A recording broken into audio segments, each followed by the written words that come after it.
You are not healing. You just got better at not thinking about it. There is a difference, and most people never stop long enough to see it. They wake up one day and feel okay. They go through their routine. They laugh with people. They make plans. And somewhere in the back of their mind, they tell themselves, I am doing better. I have moved on. I am healing. But healing is not the absence of pain. Healing is not learning how to function while carrying the same wound. That is something else. That is management. That is performance. That is the version of yourself you built so no one would ask questions, so no one would look too closely.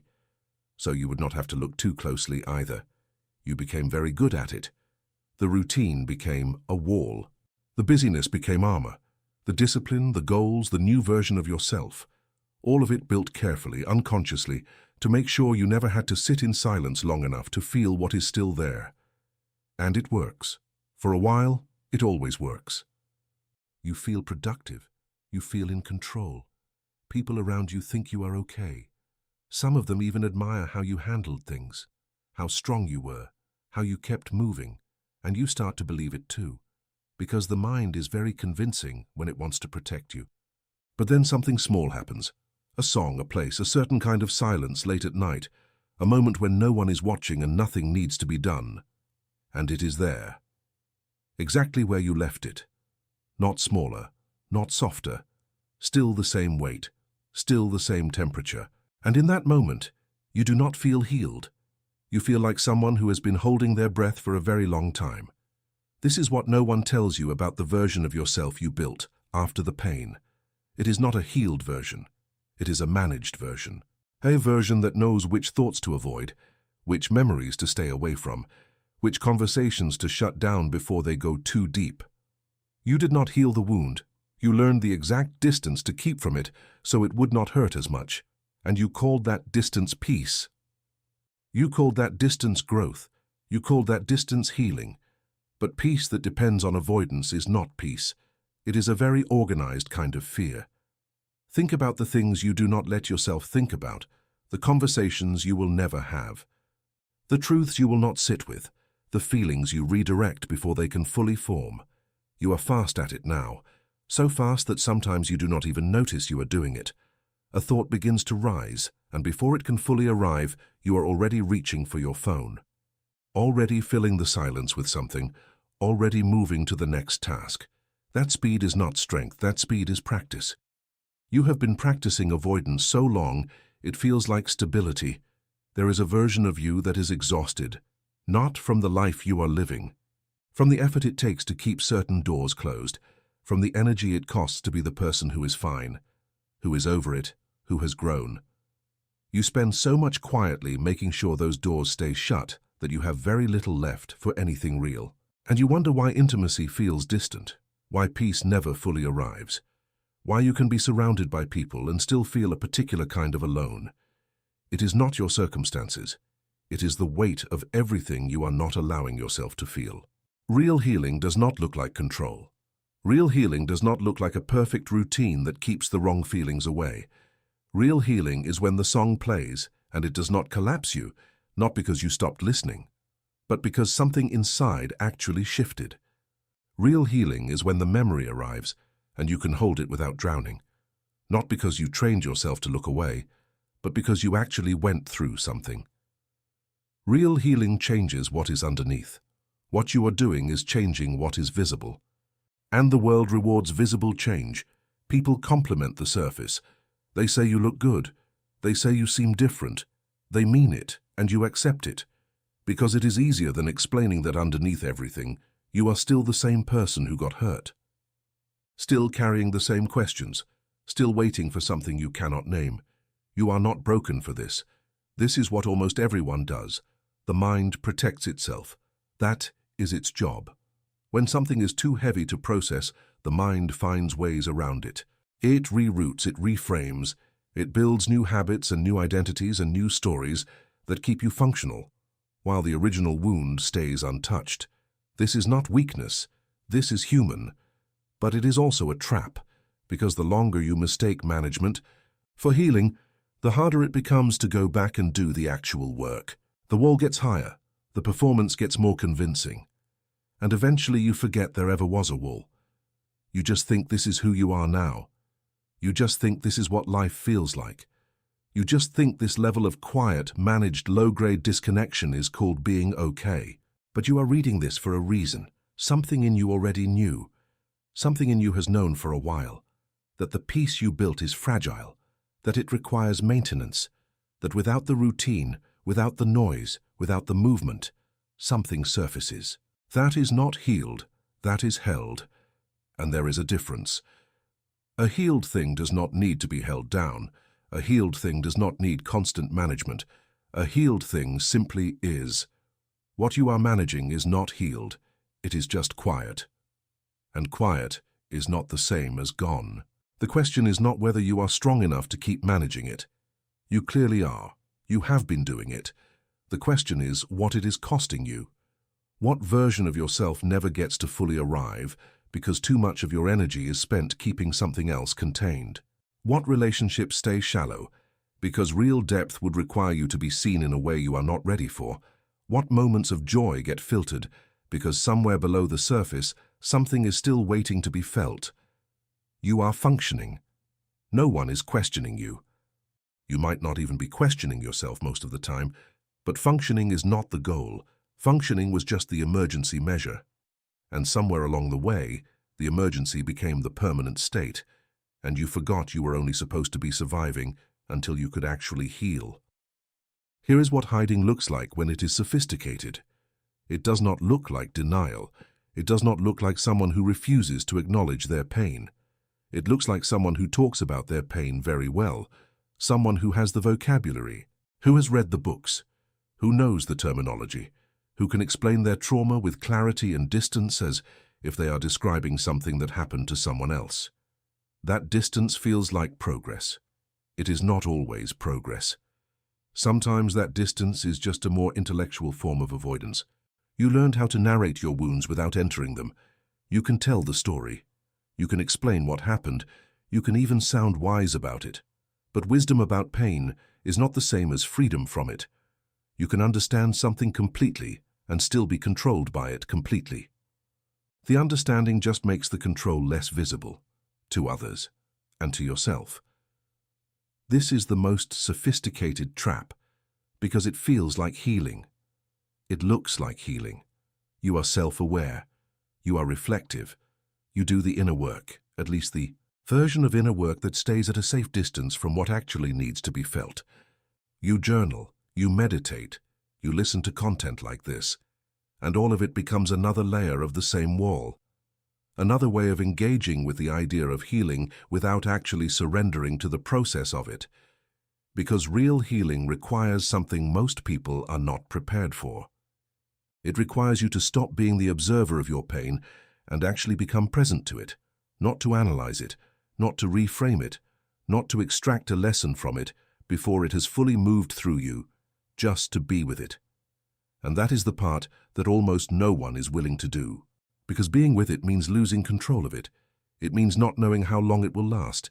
It means sitting in something uncomfortable without the guarantee of an outcome, and the mind finds that intolerable. So it keeps offering you alternatives. Understanding instead of feeling, narrating instead of experiencing, growing instead of grieving. Grief is the part people skip, not just grief over loss, grief over the version of yourself that got hurt. Grief over what you deserved that you did not receive. Grief over the years spent carrying something you should have been able to put down sooner. Grief over the relationships that could not hold the real you, over the moments you could not be present for because too much of you was somewhere else. That grief does not go away because you decided to be stronger. It does not dissolve because you built a better life around it.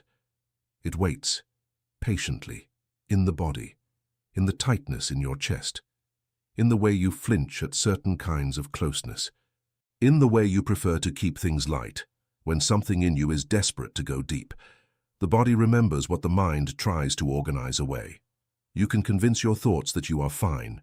You can build a whole identity around being someone who has moved past it. But the body is not listening to the story. The body is keeping the record, the tension you carry that you have normalized, The shallow breathing you do not even notice anymore. The way certain situations make you contract before your mind has even registered why. That is not old programming you have outgrown. That is the unprocessed material living in your system, waiting for you to stop moving long enough to acknowledge it. And here is what that costs you. Not in dramatic ways, not in ways that are easy to point to. In quiet ways, in the way you cannot fully relax even when nothing is wrong, in the way joy feels slightly out of reach, present but not fully landed, like you are watching your own life from a small distance, like you are in the room but not quite in your body. Like something good is happening and part of you is waiting for it to end. That is not anxiety exactly.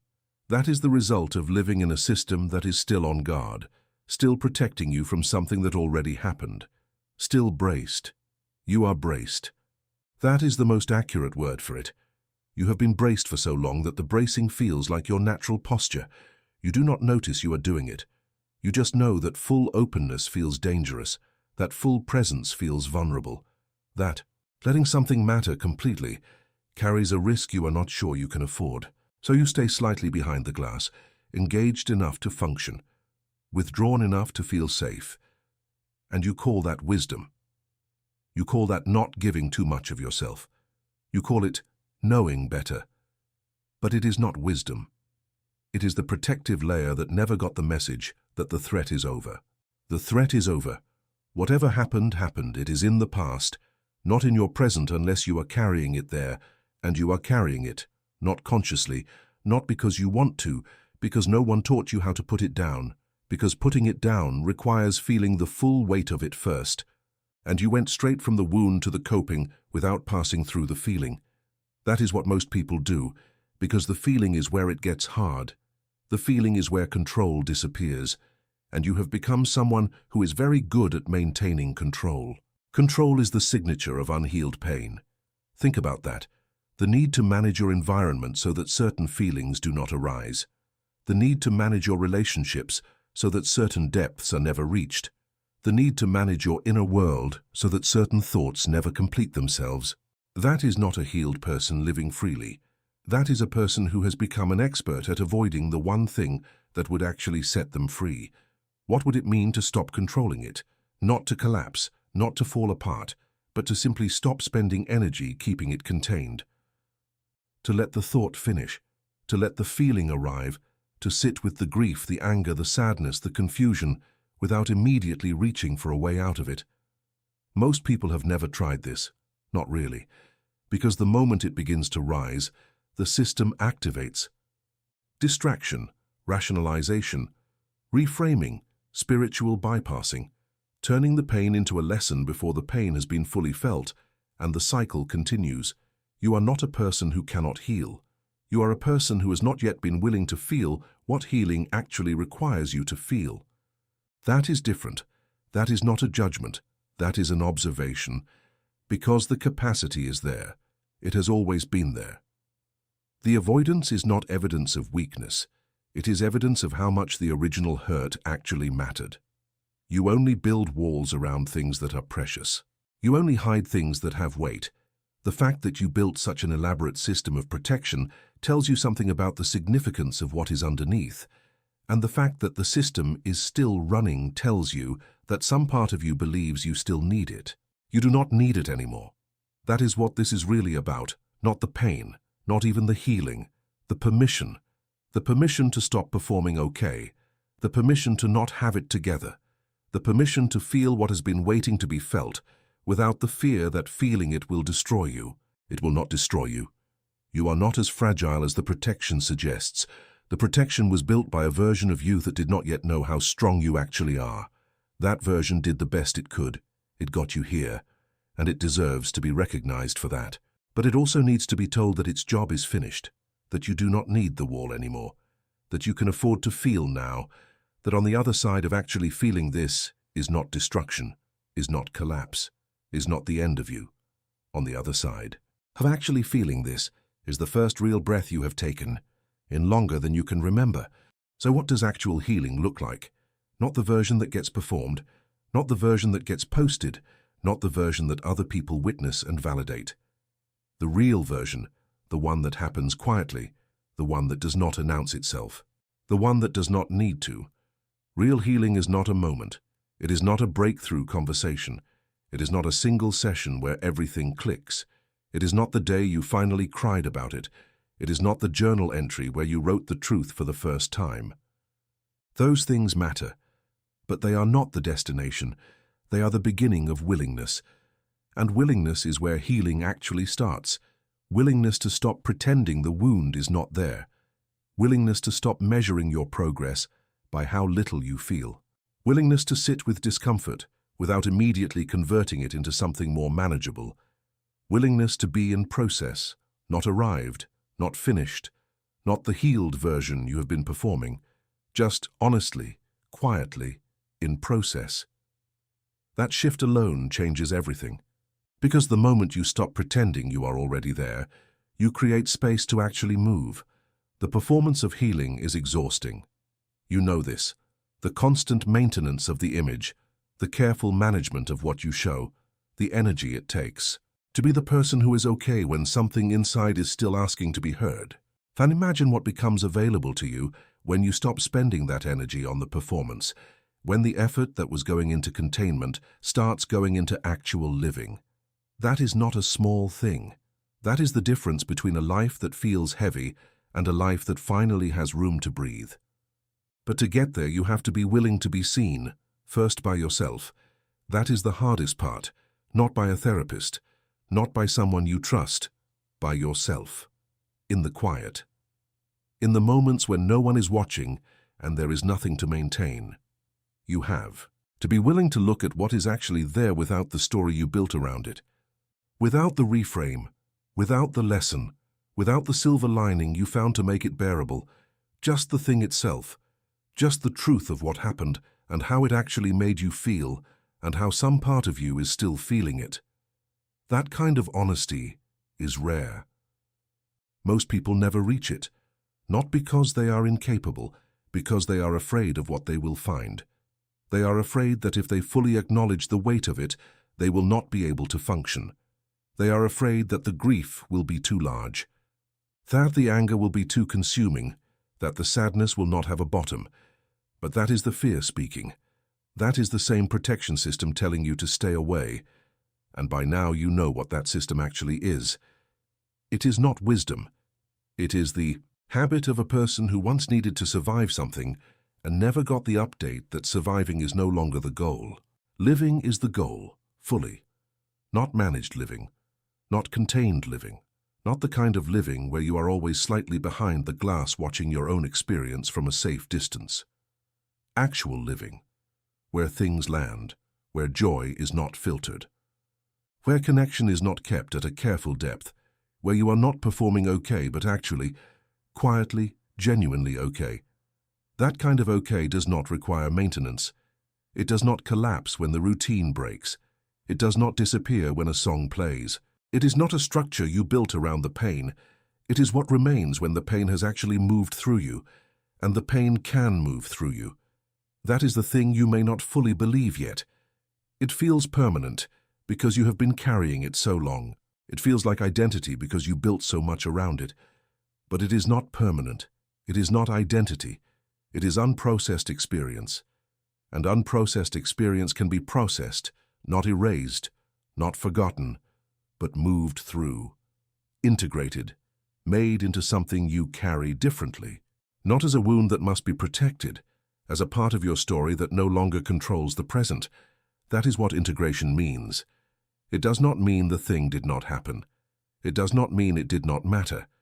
It means it happened, it mattered, and you have actually been through it now.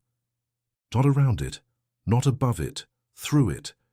And something in you knows the difference. Something in you knows what it feels like to have gone around something versus what it would feel like to have actually moved through it. You have been going around, and some part of you is tired of the detour. The version of you that is actually healed does not talk about the wound the same way. Not because they pretend it did not exist, but because the charge is gone. You can speak about it without bracing. You can remember without being pulled back in. You can hear someone else describe something similar, and feel compassion rather than that particular quiet ache that tells you something in you is still unresolved. That is not distance. That is freedom. And freedom feels different from control. Control is tense. Freedom is spacious. Control requires effort. Freedom just is. You are allowed to want that. You are allowed to want the version of yourself that is not held together by carefully managed avoidance. You are allowed to want genuine peace. Not the peace that requires the right conditions, not the peace that exists only when life is predictable and structured and safe.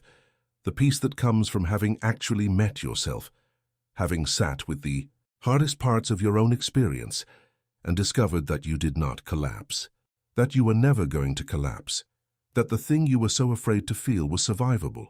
More than survivable was the exact thing that was keeping you from being fully free. This is what identity shift actually means. Not deciding to be a new person, not building a better version on top of the old wound, actually going back, going inward, meeting what is there, and coming out the other side as someone who is no longer organized around the avoidance of pain, someone who does not need the wall because there is nothing left to hide from. Someone whose peace is not a performance but a natural state, not forced, not maintained. Just the way they actually are now. That person is not far from you. They are not a future version that requires years of work. They are the version of you that exists on the other side of the honesty you have been avoiding. They are waiting for you to stop running, not to fix everything, not to figure everything out, just to stop, to sit, to let what has been waiting to surface finally come up, to feel it without turning away, to stay with yourself through it, and to discover that staying is possible, that you are capable of witnessing your own pain without being destroyed by it, that you were always capable of that. You were always going to be okay, not in the managed way, not in the performed way, in the real way, the deep way, the way that does not need reassurance because it comes from something you have actually lived through. You were always going to arrive here, at the place where you stop hiding, not because someone made you, not because circumstances forced you, but because something in you finally got tired enough of the performance to want something real instead. That tiredness is not weakness. That tiredness is the beginning. The part of you that is exhausted by the Wallace, the part of you that remembers what it felt like before the wall existed. And it wants that back. Not the naivety, not the unguarded openness that got hurt. Something wiser, something that has been through the pain and come out knowing that it can be felt, and survived and integrated and released. Something that does not need to hide anymore, because there is nothing left that it cannot face. You are not healing. Not yet, but you are closer than you were at the beginning of this, because now you know the difference between managing and healing, between performing and feeling, between the wall and the freedom that exists beyond it, and knowing the difference is the first honest step. The first real one. The one that actually counts. Stop hiding, not from the world, from yourself. That is where it begins. That is where it has always been waiting to begin.